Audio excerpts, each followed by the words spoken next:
Estreando o Psi Channel, esse que é um canal que tem como propósito levar o conhecimento científico, tornando a informação mais acessível e o mais compreensível possível. E hoje, para a primeira gravação, para o primeiro vídeo, eu tenho o prazer, a satisfação de ter aqui comigo Carmen Beatriz Neufeld. Ela que é psicóloga, mestre e doutora pela PUC do Rio Grande do Sul, pós-doutora pela Universidade Federal do Rio de Janeiro, livre docente pela USP de Ribeirão Preto, onde atua como professora e pesquisadora, além de ser a atual presidente da Federação Latino-Americana de Terapias Cognitivas Comportamentais. Carmen, muito obrigado por ter aceito esse convite. Conseguimos aí compatibilizar nossas agendas e obrigado pela disponibilidade do seu tempo e estar aqui dividindo o seu conhecimento com a gente. Olá, todo mundo! Olá, Gabriel! Obrigada. Primeiro de tudo, muito obrigada pela deferência do convite. É uma honra e uma alegria poder estar abrindo aí, junto contigo, né, esse novo projeto, que eu acho que vai ser um projeto que vai contribuir muito com a nossa área. Muito obrigada. Eu vou pedir, em primeiro lugar, Carmen, para você fazer uma breve apresentação para nós da tua atuação hoje. Então, onde você trabalha, quais são as tuas formações, as tuas devidas formações. Tá, ok. Bom, primeiro de tudo, né, minha principal atividade, eu sou professora associada do Departamento de Psicologia da Faculdade de Filosofia, Ciências e Letras da Universidade de São Paulo, né, da USP de Ribeirão Preto. Além disso, eu estou à frente da presidência, né, da Federação Latino-Americana de Psicoterapias Cognitivas e Comportamentais, e também estou à frente da presidência da Associação de Ensino e Supervisão Baseados em Evidências, a AESB, né? Então, esses são, digamos assim, em linhas gerais, né, os cargos que eu estou ocupando hoje. Além disso, eu também atuo, né, no mestrado da Universidade de Granada, na Espanha, e no mestrado e no doutorado da Universidade de La Laguna, também na Espanha. Bem, e assim, eu acabo sendo alguém que faz várias coisas, né? Mas isso são só as coisas que a gente faz. No fim das contas, a gente é só a gente como a gente, É né? isso mesmo. Bom, então, você poderia começar contando um pouquinho para a gente, assim, de uma forma breve, como surgiu o teu interesse em psicologia, como foi o teu caminhar na faculdade até chegar a esse currículo acadêmico? Então, quais foram os teus passos de pós-graduação, as tuas especializações? O que te chamou a atenção para se tornar uma psicóloga? Essa é uma boa pergunta. Na verdade, sempre me encantou a ideia, né, da psicologia. Sempre me encantou. Parece que o quê? Eu nasci já encantada com a ideia da psicologia, não, né? Mas desde muito nova, na verdade, eu nem sabia direito o que a psicologia fazia, mas eu tinha esse interesse por entender o comportamento das pessoas, porque as pessoas eram como elas eram. E aí, quando eu tive esse contato, né, de que a psicologia, então, era... aí eu vi várias descrições, a ciência da mente, a ciência do comportamento, eu disse, então é isso aí mesmo que eu quero fazer, né, na vida. Então, eu acabei fazendo psicologia, né, fiz psicologia lá em Bagé, eu sou gaúcha, né, na verdade eu sou de uma localidadezinha, que na época fazia parte de Bagé, uma zona rural chamada Colônia Nova. E aí eu, então, fiz a minha graduação em Bagé. Depois eu fui fazer mestrado em Porto Alegre, na PUC, né, do Rio Grande do Sul. Foi lá que eu conheci a terapia cognitivo-comportamental e me apaixonei. Eu sei até o mês e o ano que isso aconteceu. Foi em março de 1999. Eu me deparei com um livro chamado Terapia Cognitiva da Depressão, que vocês talvez já tenham ouvido falar, né? Do Beck, em cima da mesa, a edição de 1997, tá, gente? Desculpa, não é de agora. Na mesa da minha orientadora, e eu devorei o livro. Eu acho que eu nunca li um livro técnico em tão pouco tempo, né? E aí eu descobri que realmente aquilo conversava comigo, né? O que você tinha ido estudar no mestrado? Foi TCC? Não, o meu mestrado foi em pesquisa básica, meu mestrado e meu doutorado foram em memória, na verdade em distorções de memória, falsas memórias. No mestrado foi falsas memórias em crianças e no doutorado foi falsas memórias em adultos.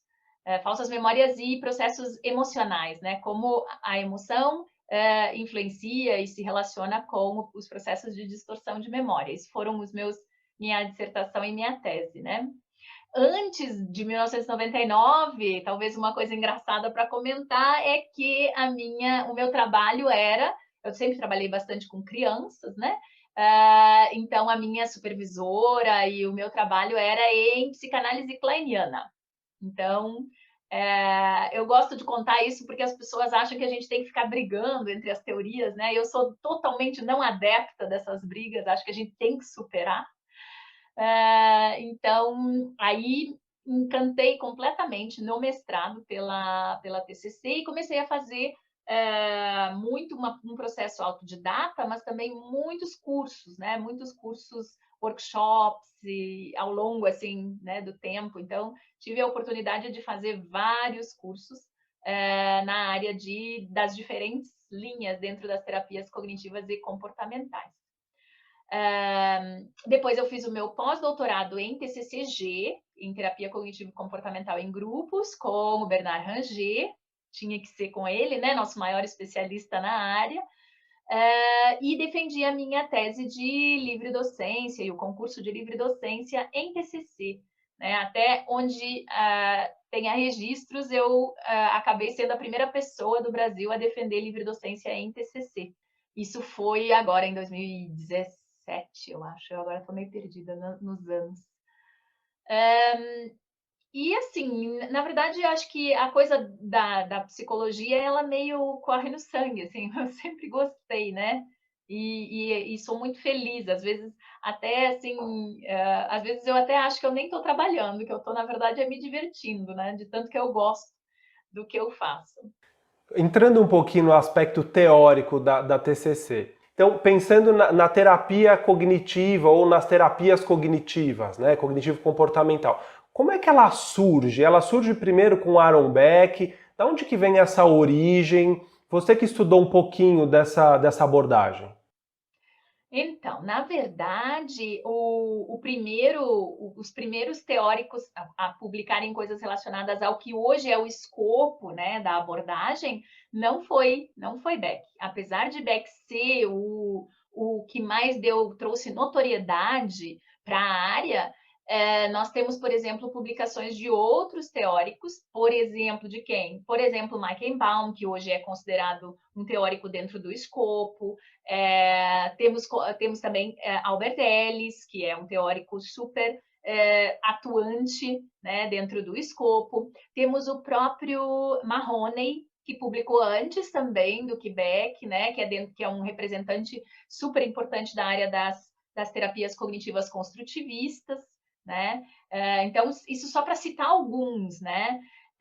Alguns teóricos, uma teórica que eu gosto muito, que fala justamente sobre isso, sobre a história, sobre essa organização, que é a Caro Gavalda, ela coloca também o Bandura nesse mesmo caminho, né? Apesar de que, por favor, gente da teoria social cognitiva, não briguem comigo, né? Porque ele é considerado um teórico da aprendizagem, né, e não da psicologia clínica, já que ele não fez uma proposta de teoria e técnica de intervenção. Mas é inegável o quanto ele tem influência nas intervenções e o quanto ele é, na verdade, um super queridinho de todos esses autores que eu citei, né? Então, são autores, na verdade, que a gente pode dizer que foram anteriores a Beck, né? Beck acaba trazendo uma grande notoriedade para o campo, mas esses autores todos, eles acabam tendo uma influência enorme e a gente claramente vê essas influências se materializando na própria psicologia clínica das terapias cognitivo-comportamentais. E aí você acabou indo estudar mais a TCC em crianças e em grupo. Essas são as tuas principais linhas de estudo. Ah, pois é, esse é um problema, Gabriel. Você não devia ter feito essa pergunta. Porque, é, na verdade, eu gosto muito de estudar a teoria da TCC e eu amo ajudar as pessoas a entenderem a teoria. E isso, naturalmente, acaba te ajudando muito na hora de trabalhar com crianças e adolescentes, porque tu acaba desenvolvendo muito esse ferramental de ajudar as pessoas a entenderem conteúdos que são muito abstratos, tornando eles mais concretos. Mas eu não me reconheço como unicamente uma terapeuta, né, ou uma pesquisadora de crianças e adolescentes, apesar de eu gostar muito dessa área, né? Então, na verdade, eu te diria que se eu tiver que escolher uma área de pesquisa e de interesse, seria a intervenção das TCCs em grupo. Ou seja, eu sou encantada com intervenções em grupo e gosto muito de estudar toda essa parte de teoria das teorias, né? Como as teorias surgem, quais são os conceitos, quais são os pressupostos, quais são os fundamentos das teorias. Então, acaba que isso tem aí uns desdobramentos, por exemplo, sobre um impacto, por exemplo, em toda essa área de pesquisa que eu tenho, que é da conceitualização, da formulação de caso, outra de interesse na parte histórica, como é que a gente chegou aqui e o que isso pode nos dizer de futuro, por exemplo. Mas é muito porque eu tenho muito interesse assim por essa parte da formação da própria teoria, né? Mas se eu for pensar na parte aplicada, o que faz o meu coração bater ainda mais forte são as intervenções em grupo, sem dúvida. Vamos falar um pouquinho então sobre essa intervenção em grupo.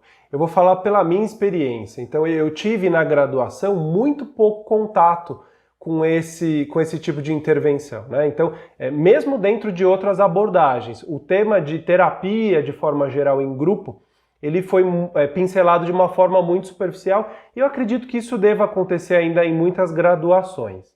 Como é que você vê, então, as intervenções em grupos no Brasil, por exemplo? Elas têm uma boa aceitação na nossa cultura e também as vantagens e desvantagens em relação à individual. Boa, muito boa pergunta, Gabriel. Bom, primeiro de tudo, eu acho que para até dar uma visão mais normalizadora, né, dessa tua percepção, eu costumo nos meus workshops de grupo perguntar para as pessoas assim: levanta a mão, quantas disciplinas de grupo você teve? Não de TCC, de grupo.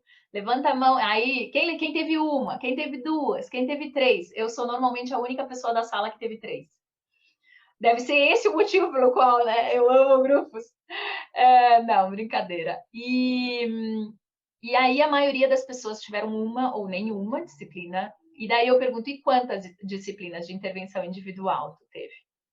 De todas as linhas teóricas. E aí essa é uma pergunta que acaba sendo assim baseada em evidências do que tu tá falando, né? De fato, o que acaba acontecendo com as intervenções em grupo, tipicamente, no nosso país, mas também na América Latina, não só aqui no Brasil, é que as pessoas elas acabam se treinando em intervenções em grupo em serviço, ou seja, quando elas são contratadas em instituições e várias instituições de saúde pública, por exemplo, ou mesmo convênios, elas demandam que as intervenções sejam feitas em grupo. Então, isso significa dizer que a gente tem aí um gap gigante em termos de formação de terapeutas de grupo. Eu sou muito suspeita para falar, né? Porque obviamente que eu vou defender ferrenhamente, né? Essa minha defesa não é só uma defesa apaixonada, né? A gente tem dados, né, de evidências, até o livro que Bernard e eu organizamos, né, de TCCG, das evidências à prática, mostra exatamente isso. A gente tem evidências de intervenção grupal para muitas demandas, muitas mesmo. Eu não vou nem me lançar a dizer todas elas, porque eu vou esquecer alguma, né? Mas o que é muito importante quando a gente estuda a intervenção grupal? A primeira de todas é entender que ela, pelo menos para a TCCG, ela não tem nenhum problema dela ser um tratamento adicional, dela não ser o único tratamento que essa pessoa faz. E como nós somos muito treinados numa lógica de atendimento individual, a gente acha que isso é um demérito. Quando, na verdade, o juízo de valor quem faz somos nós. A gente atende mais pessoas com um objetivo específico, enquanto uma intervenção individual atende uma pessoa com muitos objetivos específicos. Então, perde-ganha, né, em diferentes lugares. Fora que existem demandas que a intervenção grupal claramente tem se mostrado mais eficaz do que a intervenção individual. E aí eu posso citar alguns exemplos, a gente tem muitos, mas eu vou citar alguns. Por exemplo, digamos que tu está trabalhando com comportamentos aditivos ou mesmo, por exemplo, comportamentos relacionados a comportamento alimentar, por exemplo, obesidade. Né? A gente tem claramente dados mostrando que a intervenção para a obesidade, que é uma condição complexa, ela se dá para essa demanda, a intervenção em grupo é mais eficaz. Só que a pessoa com obesidade, ela pode ter outras demandas. E aí, aquela intervenção que é talhada, delineada, desenhada para intervir na obesidade, né, nas questões relacionadas à obesidade, ela vai atender aquelas questões. As outras questões vão ter que ser atendidas por outro tratamento. E essa lógica é que muitas vezes é muito difícil para as pessoas se soltarem quando elas estão muito impregnadas da lógica da intervenção individual. Porque na lógica da intervenção individual, o mesmo tratamento tem que dar, tipo, conta de tudo, né? A gente consegue definir algum aspecto que faça ela ter uma boa eficácia? Então, por exemplo, no grupo, o compromisso entre os integrantes daquele grupo, a gente consegue elencar esses aspectos? Sim, sim, nós temos, na verdade, existem dados, né, de literatura, vários, e aí vai depender também de cada demanda, de cada processo, né? Mas, por exemplo, a maior parte das intervenções comungam o fato de que os fatores terapêuticos acabam fazendo muita diferença. Então, por exemplo, fatores como eu não me sentir sozinho, como, por exemplo, eu me sentir recebendo suporte das outras pessoas, como, por exemplo, compartilhar estratégias das outras pessoas. Aí tu pode dizer assim, não, mas numa intervenção individual eu também falo para o meu paciente coisas que deram certo com outros pacientes, sem citar nomes, óbvio. Então, quer dizer, eu também posso compartilhar. É diferente. É diferente eu ver um igual a mim, alguém dizendo assim, ó, eu passei por isso assim, assim, assim, e aconteceu isso e isso, e eu fiz isso e isso. E então, esses processos, né, os fatores terapêuticos, acabam sendo muito potentes nesse sentido. Mas aí, cada demanda também vai ter os seus aspectos específicos. Então, por exemplo, características específicas voltadas, por exemplo, vamos pegar um outro exemplo no qual a gente tem uma superioridade clara já mostrada nas pesquisas, na literatura, né? Que é nos treinos de habilidades, para desenvolver habilidades. Que pode ser habilidades de inter-relação, mas também podem ser habilidades de lidar com a gente mesmo, tipo regulação emocional, pensamento crítico e criativo, né, que são habilidades cognitivas, ou seja, mais individuais. Também a gente vê essa superioridade em grupo. Por quê? De novo, por coisas muito parecidas, ou seja, eu tenho a oportunidade de treinar algumas habilidades ali em loco, aí tu vai dizer, mas eu faço roleplay com o meu paciente. É diferente de um momento de tensão entre duas pessoas dentro do grupo que vai ser intermediado por este terapeuta, coordenador de grupo, como vocês quiserem chamar.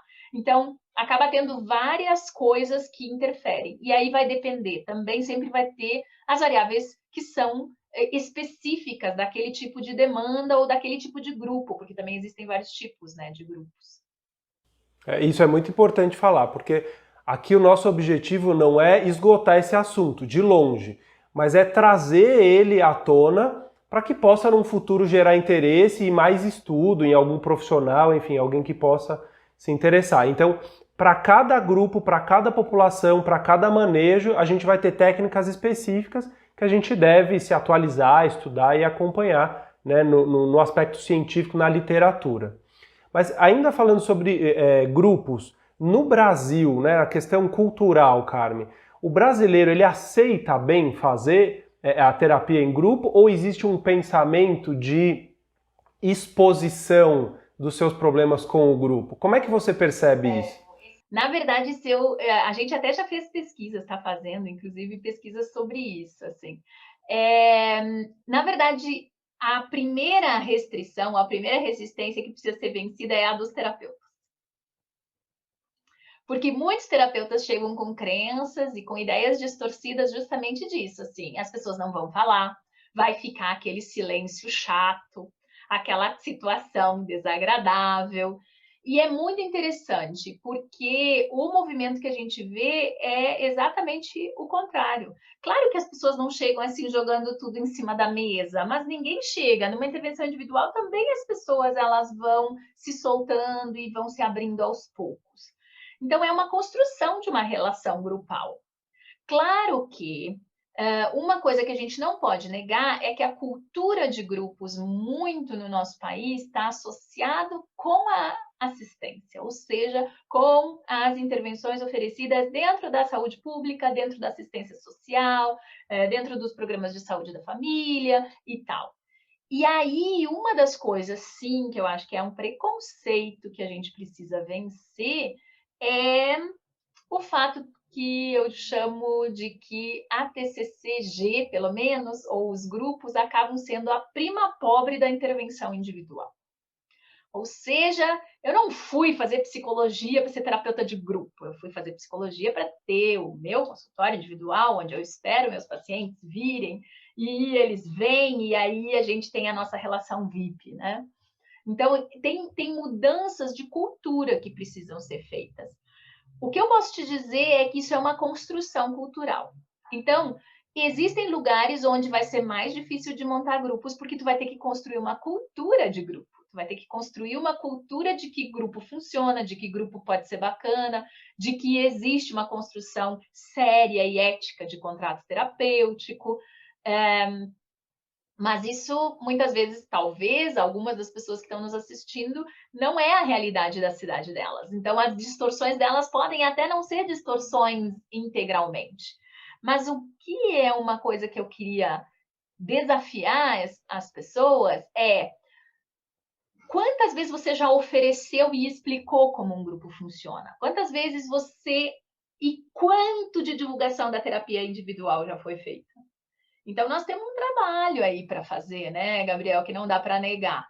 Então, por exemplo, isso é muito interessante. A gente não tem dificuldade, em geral, de fechar os nossos grupos no LAPIC, por exemplo. Por quê? Porque o LAPIC é conhecidamente um lugar onde as pessoas são atendidas em grupo. E que a gente tem dados que mostram a eficácia desses tratamentos que a gente está fazendo, né?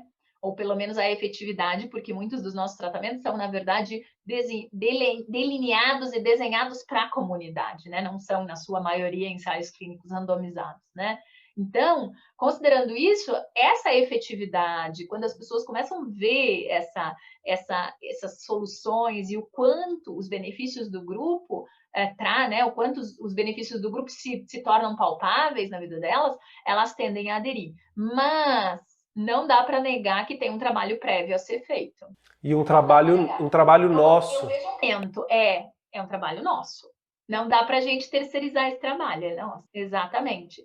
E isso é muito interessante, porque eu tive a oportunidade, em 2014, de fazer um estágio de pesquisa na Universidade de Boston, com um grande pesquisador da área de psicologia de ansiedade social e intervenção em grupos para ansiedade social, né, que é o Stephen Hoffman.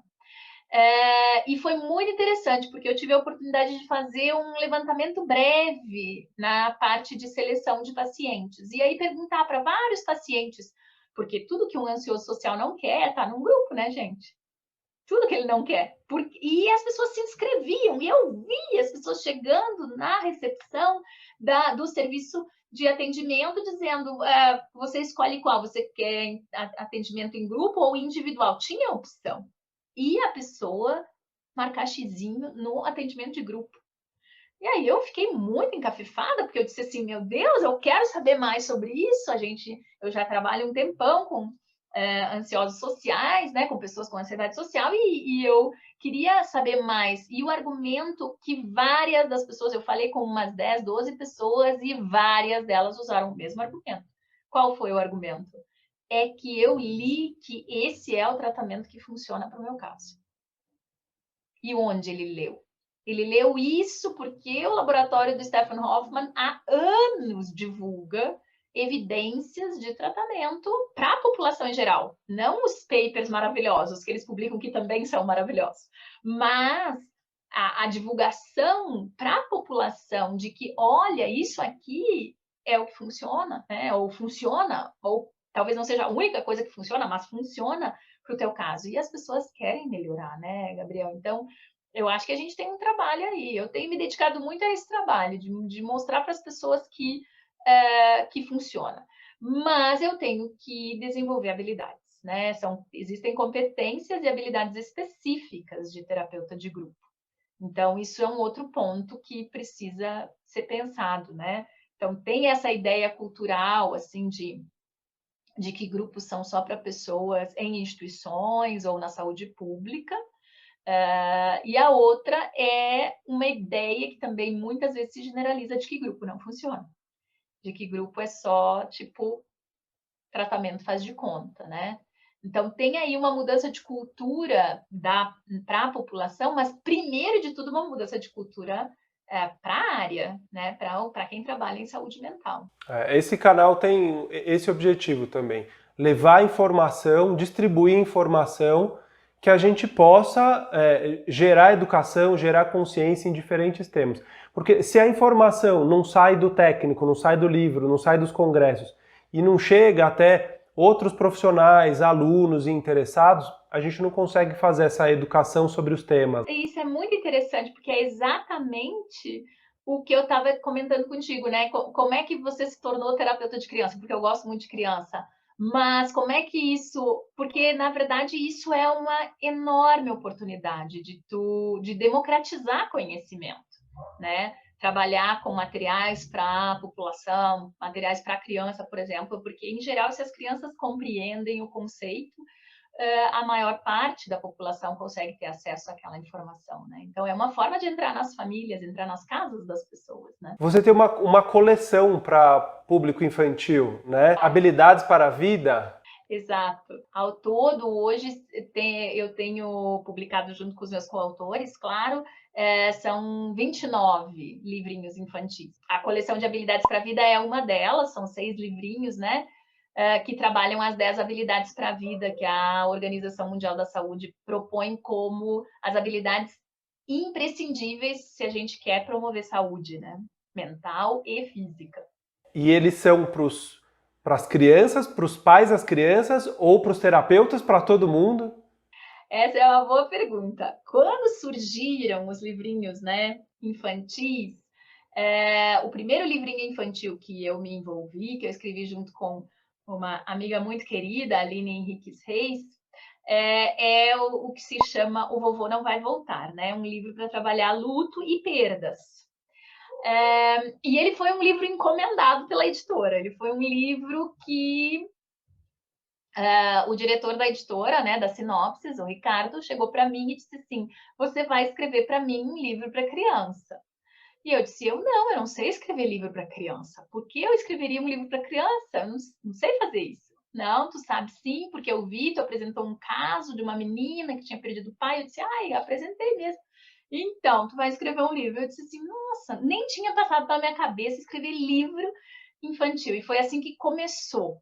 Inicialmente, Gabriel, a ideia era escrever livro para crianças de 6 a 10 anos. E aí, o que foi que eu comecei a perceber?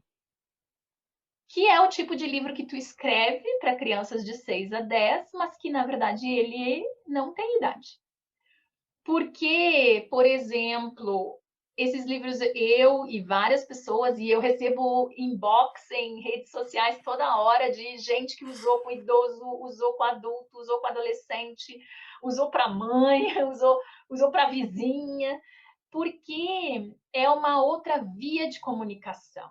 É, na verdade, um produto, né? Dentro do Lattes, é um produto de democratização de ciência e tecnologia, né?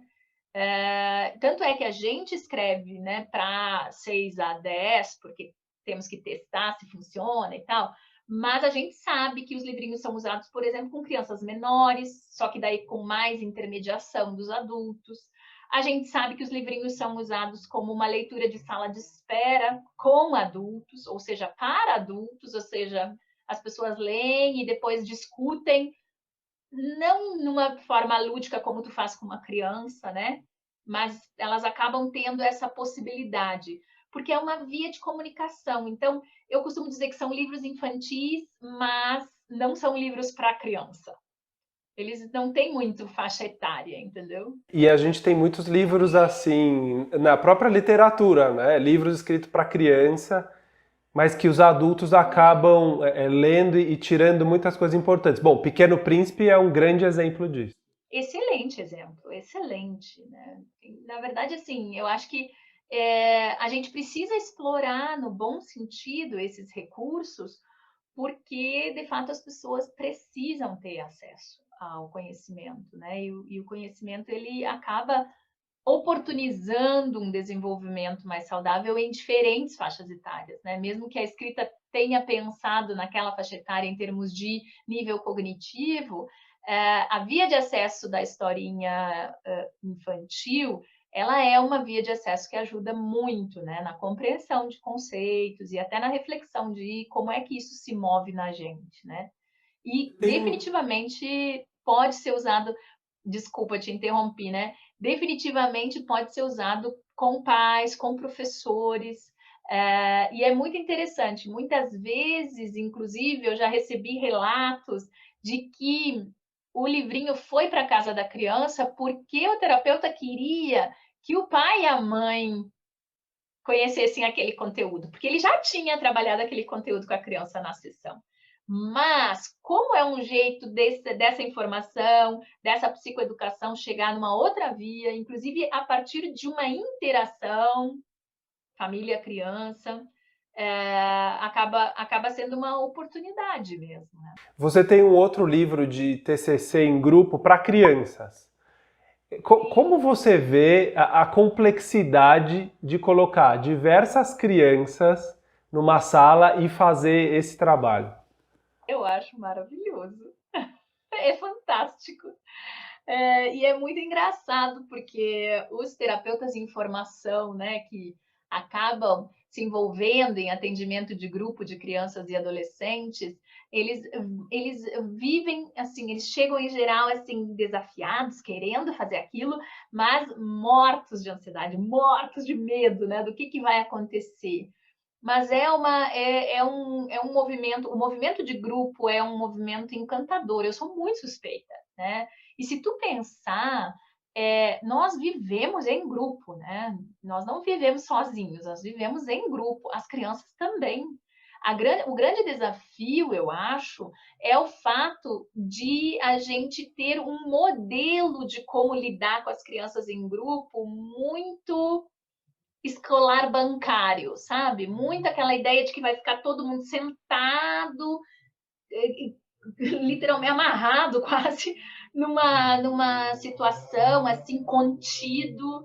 E quando tu entra e começa a estudar o movimento de grupo infantil, a primeira coisa que tu aprende é que tu precisa quebrar essa ideia. E isso significa dizer que provavelmente a tua primeira sessão, para quem olha de fora, vai ser uma bagunça, mas uma bagunça organizada, mas vai ser uma bagunça, porque as crianças não vão ficar todas sentadinhas, como aqueles vídeos do YouTube, que eu não sei de onde aquelas crianças são que participam dos grupos do vídeo do YouTube, deve ser de algum outro lugar, elas não podem ser da nossa cultura, não é possível, ou são atores muito bem treinados, porque a sessão de grupo infantil, eu costumo brincar que ela é uma sessão em movimento, ou seja, ela começa nesse canto da sala e termina no canto de lá, passando por vários lugares. Então, esse manejo, essa tranquilidade, mas para isso tu tem que te preparar, né? Tu tem que entender como o grupo funciona, o que aqueles movimentos e aqueles papéis querem dizer, como eu manejo cada um daqueles papéis, e principalmente não reproduzir aquela ideia tradicional, que é a nossa ideia, né, da escola tradicional, de que eu preciso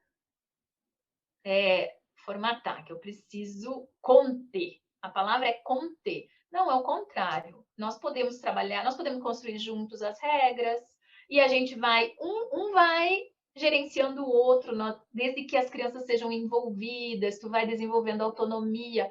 É um trabalho muito bonito. Ele é desafiador? É, mas eu costumo brincar assim, todo trabalho tem os seus desafios, né? Certamente, se tu conversar com alguém que está começando a atender adultos, ele vai dizer que é super desafiador o atendimento individual. E dependendo do que a gente está trabalhando, é sempre desafiador. Então, por que seria menos desafiador trabalhar com crianças e adolescentes em grupo, né? Os adolescentes são uma paixão à parte, né? Eles, na verdade, só para dar uma notícia de dados para vocês, é, as intervenções grupais para adolescentes em uma enorme, enorme gama, em mais situações do que com os adultos, as intervenções grupais com adolescentes são mais eficazes do que as individuais, devido às características da própria fase.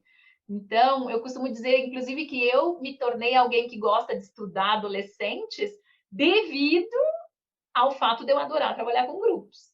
E aí acabou acontecendo que aquilo fazia sentido e os adolescentes começavam a procurar e eu propunha grupos e eles adoravam e eles se envolviam e tal. Então, é um movimento interessante, né? As pessoas acham, não, mas tu amava adolescentes e aí botou eles em grupo. Não, eu amo o movimento de grupo, eu amo a ideia das nossas interações e da nossa estrutura de grupo, né?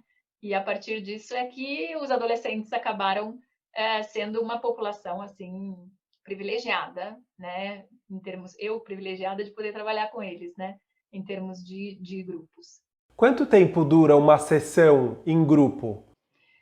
Variável. A literatura fala normalmente entre 60 e 120 minutos. Normalmente as pessoas fazem a média, que é 1h30. Mas, por exemplo, né, se tu consultar os nossos programas de intervenção de grupo, por exemplo, para crianças e adolescentes, elas são sessões de 1 hora, né? Até porque a gente acaba descobrindo que às vezes menos é mais, ou seja, sessões mais focadas em objetivos e com atividades bem organizadas acabam sendo mais produtivas do que eu ter que ficar cortando intervalos da sessão, que é uma das coisas que acontece em sessões muito longas com crianças. Tu tem que fazer uma atividade, dar um intervalo, fazer uma atividade, dar um intervalo. Então, por exemplo, compilar às vezes de uma forma que a costura da sessão esteja muito bem feita, acaba fazendo com que tu pode fazer muitas coisas muito, muito boas em um intervalo de tempo menor e acaba ganhando em termos de intervenção e em termos de participação, né? Então é bem variável. Nossos grupos, na grande maioria, são grupos de promoção, né, de saúde ou de orientação e treinamento, que é uma categoria que a gente usa bastante, né, no LAPIC, e que daí são sessões em geral de 1 hora. Já os grupos terapêuticos, em geral, eles são um pouquinho mais longos, em torno de 1h30, mas isso também depende de quantas pessoas foram colocadas no grupo, qual é o protocolo, porque a gente testa essas coisas, né? O que dá certo, né? Mas, assim, o intervalo, em geral, é entre 1 hora e 2, e aí isso tem variantes dependendo de demanda, do tipo de grupo, da modalidade e do protocolo. Você tá à frente, né, da Federação Latino-Americana, já teve à frente da Federação Brasileira e tem contato com pesquisadores de vários locais do mundo em TCC em grupo. Como é que você vê a formação e o trabalho do psicoterapeuta, do psicólogo no Brasil em relação a outros países? Você acha que falta para nós ainda estudo, falta em pesquisa? Como é que está esse desenvolvimento da psicologia no Brasil? E tudo vai depender do teu termo de comparação, né? Então, por exemplo, de quem nós estamos falando? Nós estamos comparando com, por exemplo, eu agora acabei de gravar a conferência que a doutora Chelsea Wilkes vai dar no evento da LAPCO, né? Veja, ela é pesquisadora assistente de Harvard. Então, se tu comparar o que se faz de pesquisa em Harvard com o que a gente consegue fazer aqui, obviamente nós estamos muito ainda engatinhando, né? Mas, de toda forma, eu acho que a gente tem eu gostaria de falar um pouco comparando a gente com a gente mesmo, que eu acho que talvez seja um jeito mais justo, na minha opinião, do que comparar a gente com outros países, né? Mas comparando a gente com a gente mesmo. Por exemplo, vou falar só de mim. Eu fiz a minha graduação de 1993 a 1993 a 1997, né? Terapia cognitiva, terapia cognitivo-comportamental, o que é isso? É de comer? Serve no jantar ou é no almoço?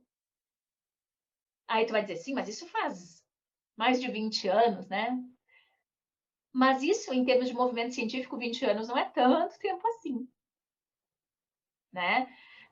O que a gente vê hoje? TCC tá, né? Nós fizemos uma pesquisa, um artigo que a gente publicou de uma pesquisa de levantamento nacional dos estados, né, onde a gente tem TCC. Para tu ter uma ideia, nós fizemos a primeira versão dessa pesquisa, acho que foi 2010, e a segunda versão 2017. O boom foi gigante. Claro que a idade de 2010 nós só tínhamos levantamento do estado de São Paulo e do estado do Paraná. Mas se a gente comparar, né, com agora, com esse agora de 2017, com o mapeamento nacional, já teve um crescimento gigante. Então, comparando a gente com a gente mesmo, eu acho que nós estamos em franca expansão. Se a gente for ser comparado com outros países, aí a gente sabe, né, que são comparações, como eu digo, às vezes injustas até pelo nível do investimento em pesquisa, por exemplo, mas eu não acho que a gente não possa fazer. Inclusive, nesse momento exato, eu estou muito focada na ideia do que são as adaptações culturais que a gente precisa fazer, porque a maior parte das nossas teorias são consumos de fora, né? A maior parte das teorias de psicologia que nós trabalhamos são, na verdade, teorias que foram testadas e muito bem testadas em outras realidades socioculturais. Que impacto isso tem? Como isso se move para nós? Tanto é que eu tenho aí a alegria de compartilhar em primeira mão que semana passada saiu o nosso paper no International Journal of Cognitive Therapy de aspectos culturais de adaptação e de questões culturais da TCC no Brasil, por exemplo.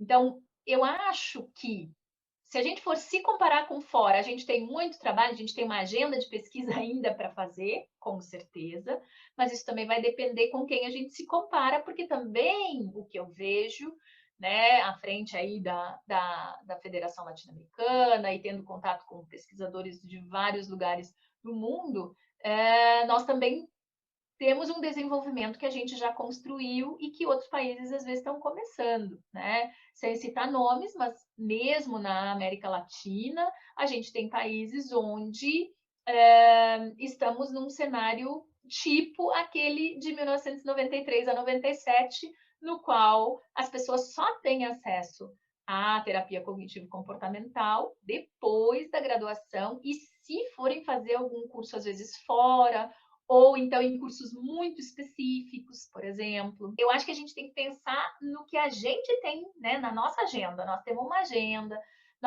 agenda de democratização de conhecimento, nós temos uma agenda de acesso a intervenções baseadas em evidências, nós temos uma agenda de sensibilidade sociocultural, a gente tem uma agenda de necessidade de desenvolver mais protagonismo dentro de uma perspectiva de clínica ampliada. Então, eu acho que essas são as nossas agendas que a gente não pode perder de vista, né? E cada país vai ter que fazer a sua tarefa de casa, né? A gente tem as nossas tarefas de casa para fazer. Outros países já fizeram, outros ainda nem começaram, e tem outras tarefas. Então, eu vejo um pouco assim, Gabriel. Fazendo uma comparação intragrupo, né, ao invés de entre grupos, pensando em estatística. E em relação à pesquisa clínica, o que você vê de desafios? É difícil fazer pesquisa clínica? Como é que a gente desenvolve isso em grupo? Como é que é a experiência aí do LAPIC, de vocês, em relação a fazer pesquisa clínica em psicologia? É um super desafio. É um mega desafio, principalmente quando a gente vê que a ciência também é política, né? Ela às vezes se defende como neutra, mas ela é política. E quando eu digo isso, o que que eu quero dizer? Que a gente tem, né, depois de um tempo aí, né, eu já sou professora universitária e tal, desde 2001. Então, olhando de novo para esse processo, existem os métodos que são os queridinhos do momento, né? Então, qual é o método que se deve usar? Como você deve fazer isso? Que tipos de análises? E aí, quando tu vê esse movimento, que é um movimento político, histórico, contextual, isso acaba sendo um desafio para a pesquisa em clínica. Por quê? Porque, por exemplo, agora, nos últimos 5, no máximo 7 anos, na literatura internacional, está tendo um movimento de se estudar mais processos e menos ensaios clínicos randomizados, por exemplo. Não porque seja fácil fazer um estudo de processo, gente.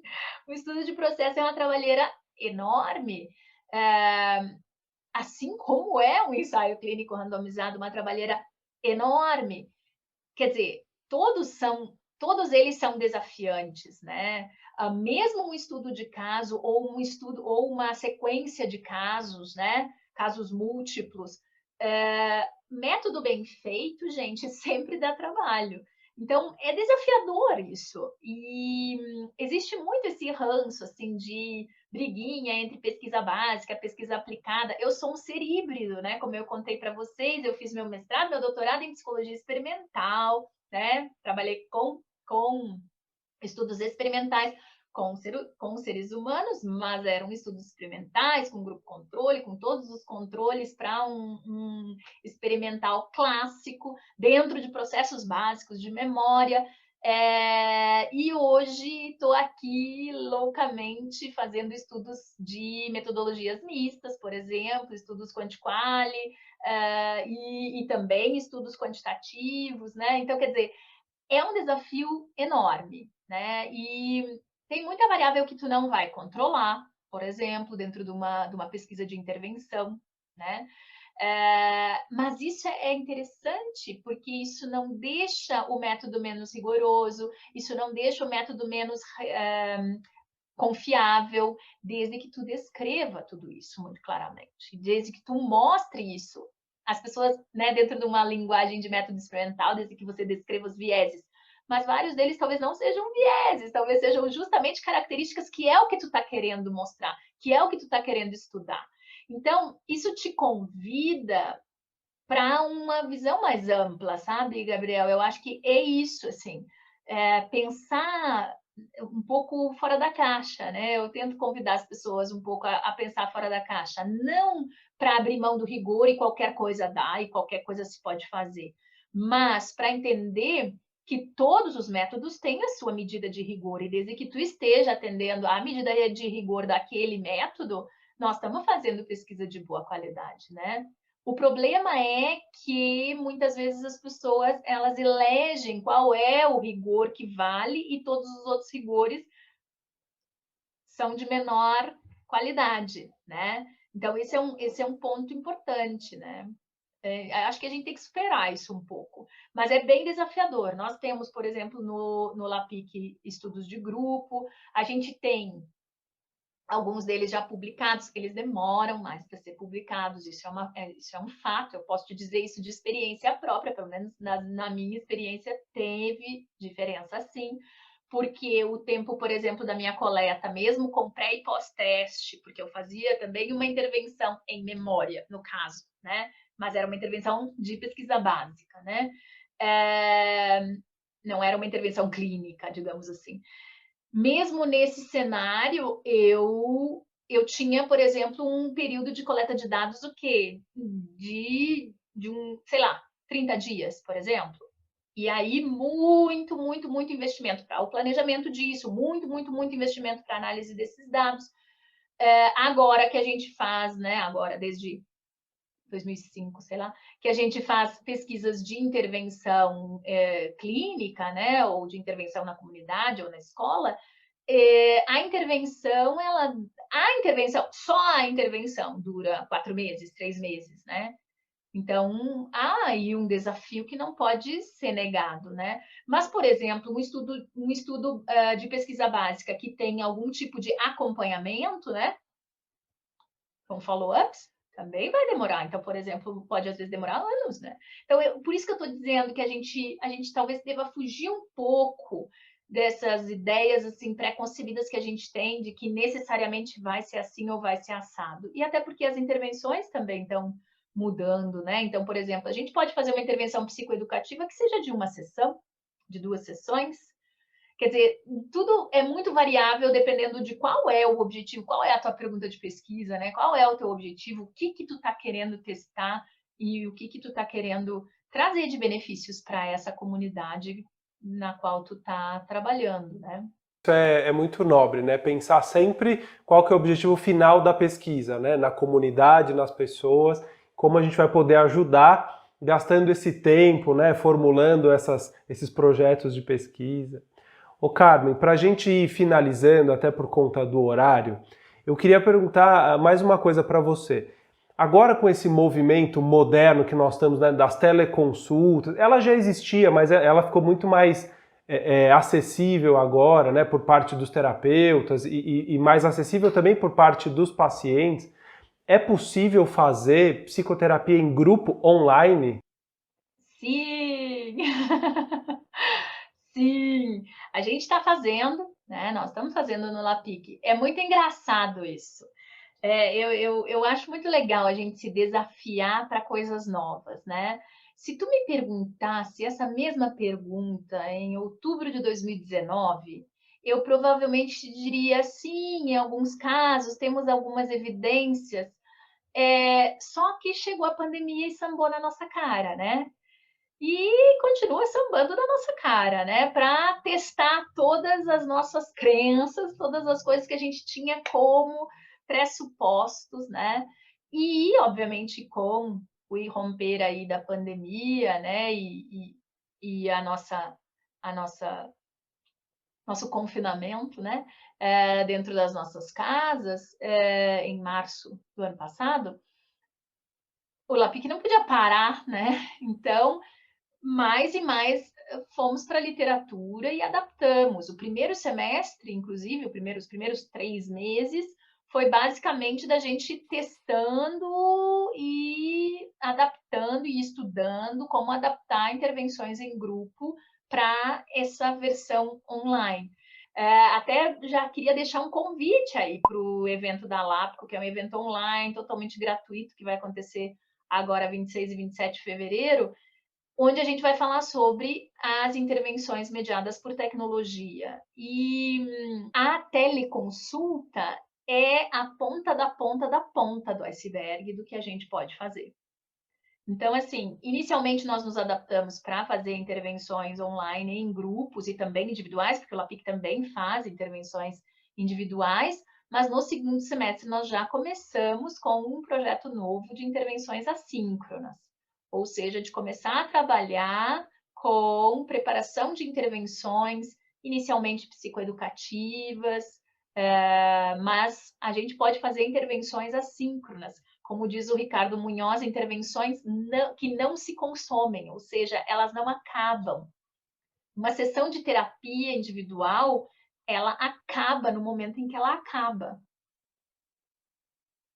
Uma intervenção assíncrona, ela não acaba. Se tu deixar ela online, tu vai acabar, eu vou acabar e a intervenção vai continuar.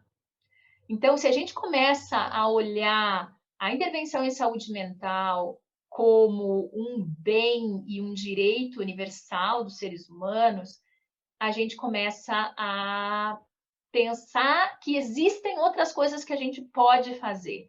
Isso não vai fazer com que a psicoterapia individual ou a psicoterapia de grupo ou as intervenções em grupo psicoeducativas acabem. Mas por que nos restringirmos a uma coisa só, se a gente tem possibilidades de oferecer tanto mais, né? Eu sei que uma das coisas que normalmente passa na cabeça das pessoas é, mas aí, como é que a gente vai pagar as contas? A psicoterapia vai acabar. Eu nunca me esqueço, vou contar uma última anedota.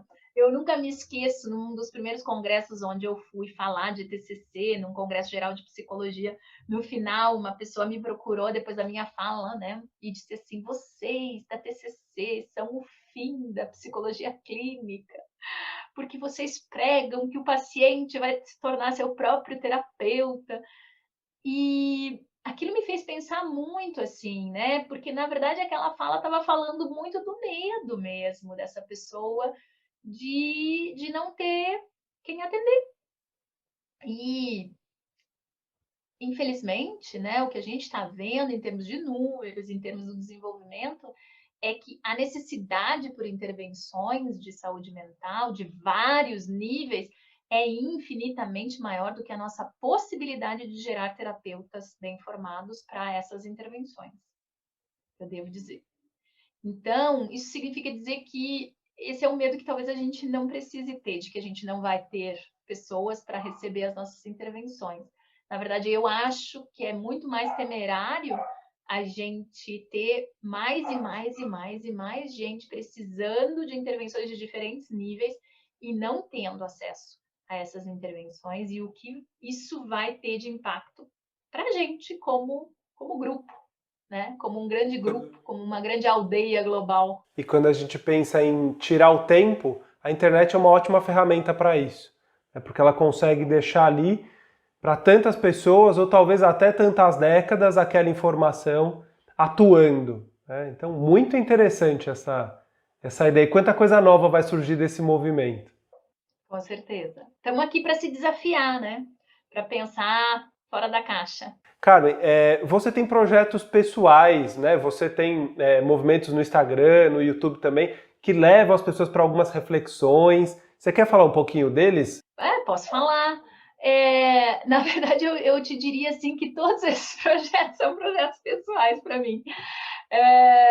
E, na verdade, o movimento nas redes sociais está muito dentro dessa lógica, né?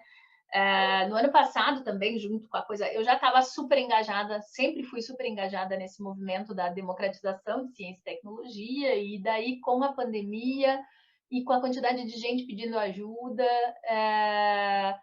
eu lancei um projeto, eu tenho pessoas, né, trabalhando comigo, que se chama TCC para a Comunidade. E o projeto é esse, é tentar ajudar as pessoas a terem acesso a ideias, reflexões. Começou com o Chá de Quinta, né, que é um programa de lives, né? E foi depois se desdobrando. Essas lives, então, são trabalhadas por esse grupo e são gerados pequenos vídeos com assuntos específicos, sempre chamando as pessoas para uma reflexão, mas também oferecendo informações embasadas em literatura, né, em diferentes temas, assim. Tanto é que daí surgiu o projeto Curtas de Segunda, né, que toda segunda-feira tem um vídeo novo, e o Para Pensar no Final de Semana, que é uma reflexão mais curtinha, que sai nas sextas-feiras, né? E o chá de quinta é nas quintas-feiras às 7, hora do chá da rainha. Né? Então é um momento assim para a gente tomar um chá juntos, é uma reflexão assim, e acaba sendo também um momento para mim muito prazeroso de interagir com as pessoas, ver o que as pessoas estão pensando e tal, então é bem legal. E agora começou ontem a segunda temporada do Chá de Quinta, né?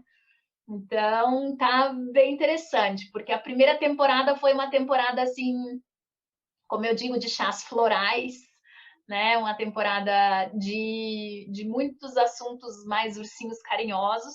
E a segunda temporada é uma temporada de chás amargos, né? Então vamos falar um pouquinho daquelas coisas que normalmente a gente não fala, das coisas que normalmente a gente não assume que sente, que pensa ou que faz. Então a ideia é a gente se aproximar um pouco, né? Eu costumo dizer que a hashtag o humano do humano em pauta. Então, a ideia é essa, assim, né? Na verdade, a ideia é que mais pessoas tenham acesso. Acaba que tem bastante, né, a interação, as pessoas assistem ao vivo, mas muita gente assiste depois, né? Fica tudo lá gravado, free, no canal do YouTube. Queria agradecer demais a tua participação, o seu tempo, que é super corrido, para estar aqui discutindo esses assuntos, mesmo que de uma forma superficial, mas que a gente possa pelo menos começar a falar sobre essas questões, levar a informação correta para quem estiver buscando. Então, muito obrigado pela tua participação. Eu que agradeço, Gabriel, te parabenizo mais uma vez pela iniciativa. Eu acho que são iniciativas assim que realmente têm potencial, né, para fazer a diferença. Eu acho que a democratização de ciência e tecnologia é uma coisa que para mim é muito cara, tanto para profissionais quanto para o público em geral, né? Acho que o conhecimento ele tem um potencial assim de reverberar e de gerar mudanças que é muito legal. Obrigada.